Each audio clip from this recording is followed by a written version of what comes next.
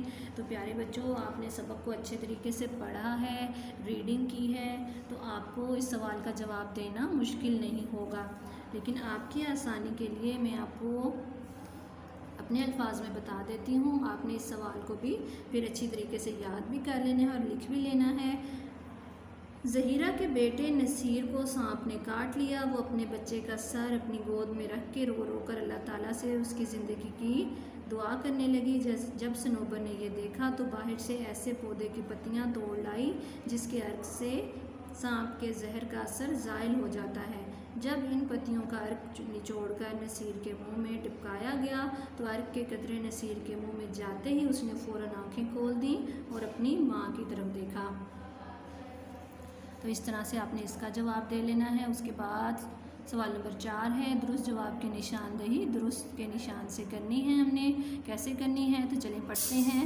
محسن پور کے وسیع میدان میں کس نے اپنی بستی بنا رکھی تھی؟ پٹھانوں نے، بلوچوں نے، پنجابیوں نے یا پھر سندھیوں نے؟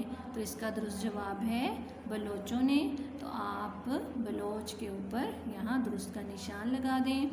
اس کے بعد ہے، محسن پور کے آس پاس کے علاقوں میں کون سی وبا پھیلی ہوئی تھی؟ ہیضے کی، ملیریا کی، طاعون کی یا پھر چیچک کی؟ تو درست جواب ہے طاعون کی۔ تو آپ یہاں پہ درست کا نشان لگائیں۔ 3-4 دن کے اندر جھونپڑیاں کس سے خالی ہو گئیں؟ جانوروں سے، خوراک سے، انسانوں سے یا پھر مکینوں سے؟ تو اس کا درست جواب ہے مکینوں سے۔ تو یہاں پہ آپ درست کا نشان لگا کے اس سے آگے صفحہ نمبر 48 کی طرف بڑھتے ہیں۔ صفحہ نمبر 48 پہ اسی سوال کا باقی حصہ آ رہا ہے، اس کو ہم کرتے ہیں۔ گل نے حسرت بھری نظروں سے بہن کی طرف دیکھ کر ہاتھ کہاں رکھا؟ اپنے سر پر، اپنے سینے پر، اپنے پیٹ پر یا پھر اپنے پاؤں پر؟ تو اس کا درست جواب ہے اپنے پیٹ پر۔ تو یہاں پہ آپ درست کا نشان لگا دیں۔ اس کے بعد ہے، دور ایک گھر سے کیا نکلتا دکھائی دیا؟ آدمی، بزرگ، پانی یا دھواں؟ تو اس کا درست جواب ہے دھواں۔ تو یہاں پہ درست نشان لگا دیں درست کا۔ اور اس کے بعد ہم سوال نمبر 5 کی طرف بڑھتے ہیں۔ سوال نمبر 5 کیا ہے؟ چلیں پڑھتے ہیں۔ درج ذیل تراکیب و محاورات کو جملوں میں اس طرح استعمال کریں کہ ان کا مفہوم واضح ہو جائے۔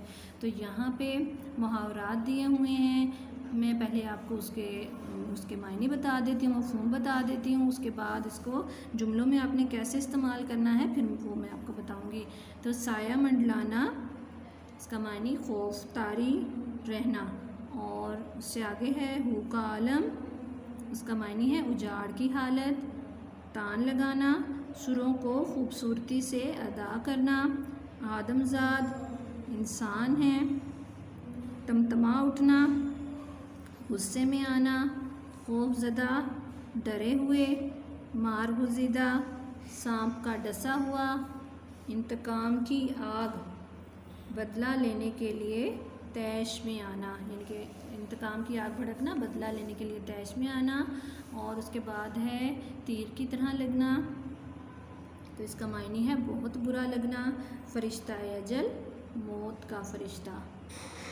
تو یہ ان سب کے میں نے آپ کو معنی مفہوم بتا دیا۔ اب اس کے بعد اس کے جملے کیسے بنانے ہیں، تو یہاں پہ میں نے جملے بھی بنا دیے ہیں ایک الگ صفحے پہ، تو آپ کو یہ پڑھ کے بھی بتا دیتی ہوں تاکہ آپ کو کام کرنے میں کسی بھی قسم کی مشکل کا سامنا نہ کرنا پڑے۔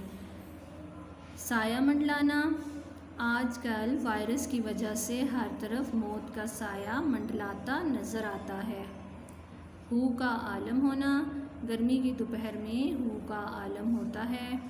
تان لگانا، تان لگانا کا مطلب ہے سروں کو خوبصورتی سے ادا کرنا۔ آدمزاد، بستی میں دور دور تک کوئی آدمزاد دکھائی نہ دیتا تھا۔ تمتما اٹھنا، باپ بچے کے کم نمبر آنے پر تمتما اٹھا۔ خوف زدہ، اندھیرے کو دیکھ کر بچے خوف زدہ ہو جاتے ہیں۔ مار گزیدہ، زہیرہ کا بیٹا مار گزیدہ حالت میں تھا۔ انتقام کی آگ بھڑکنا، اکرم کے دل میں انتقام کی آگ بھڑک رہی تھی، تیر کی طرح لگنا۔ اس کی سخت باتیں میرے دل میں تیر کی طرح لگیں۔ فرشتہ اجل سے ہر کوئی ڈرتا ہے۔ تو یہ میں نے آپ کو جملے بنانا بتا دیے۔ اگر آپ کو جملے بنانے میں کہیں کوئی پھر بھی مشکل پیش آ رہی ہے تو آپ میرے سے پوچھ سکتے ہیں۔ آج کے لیے ہمارا کام اتنا ہی۔ انشاءاللہ کل کے لیکچر میں ہم سوال نمبر 6 سے شروع کریں گے۔ ابھی جو آپ کو ایک کام کرنے کی تاکید کی جاتی ہے، یہاں پہ آپ کو آپ کے اسکول کا نام نظر آ رہا ہے، اقرا پبلک ماڈل اسکول، اور یہاں پہ یوٹیوب کا لنک ہے۔ آپ نے ان ویڈیوز کو دیکھنا ہے، سننا ہے، اور جو کام بتایا جا رہا ہوگا آپ نے وہ کرنا ہے، اور اپنے ٹائم کو بالکل ضائع نہیں ہونے دینا، اور اپنی پڑھائی پہ مکمل توجہ دینی ہے۔ اور اس چینل کو سبسکرائب بھی کرنا ہے، لائک کرنا ہے، شیئر کرنا ہے، اور اپنی آراء سے ہمیں نوازنا ہے تاکہ ہم اپنے کام کو بہت اچھے طریقے سے نکھار سکیں۔